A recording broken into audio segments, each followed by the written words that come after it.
নমস্কার বন্ধুরা, আশা করি সবাই ভালো আছেন, সুস্থ আছেন এবং সুন্দর আছেন। বন্ধুরা, সবচেয়ে ইজি কাজ কি দুনিয়াতে জানেন? সবচেয়ে ইজি কাজ হচ্ছে কারো সমালোচনা করা, আর সবচেয়ে কঠিন কাজ হচ্ছে নিজে কোনো ভালো কাজ করে দেখানো। তা আমরা সবাই অন্যের সমালোচনা করতে ব্যস্ত, অন্যের দুষ্ত্রুটি দেখতে ব্যস্ত। নিজের মধ্যে কি দুষ্ত্রুটি আসে সেটা আমরা দেখতে চাই না। সবসময় অন্যের দোষ ধরতে অভ্যস্ত।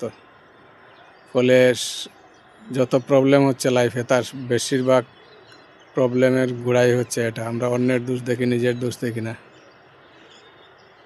একজন শায়ের একটা সুন্দর কথা লিখেছেন, जिंदगी भर एक ही भूल करते गया, जिंदगी भर एक ही भूल करते गया, धूल अपने चेहरे पर था आयना साफ करते गया। মানে সারা জীবন অন্যের চেহারার ধুলাবালি পরিষ্কার করতে করতে নিজের চেহারায় যে ধুলাবালি জমে আছে সেটার দিকে খেয়ালই করলাম না।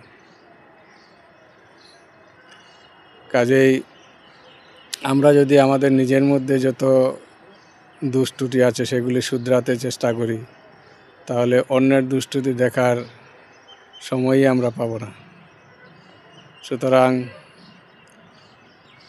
অন্যের দোষ না দেখে নিজের দোষটা আগে দেখার চেষ্টা আমরা যদি করি, তাহলে আমাদের সামাজিক জীবন, পারিবারিক জীবন অনেক সুন্দর হবে এবং আমরা একটা সুন্দর সমাজ গঠন করতে পারব। ধন্যবাদ।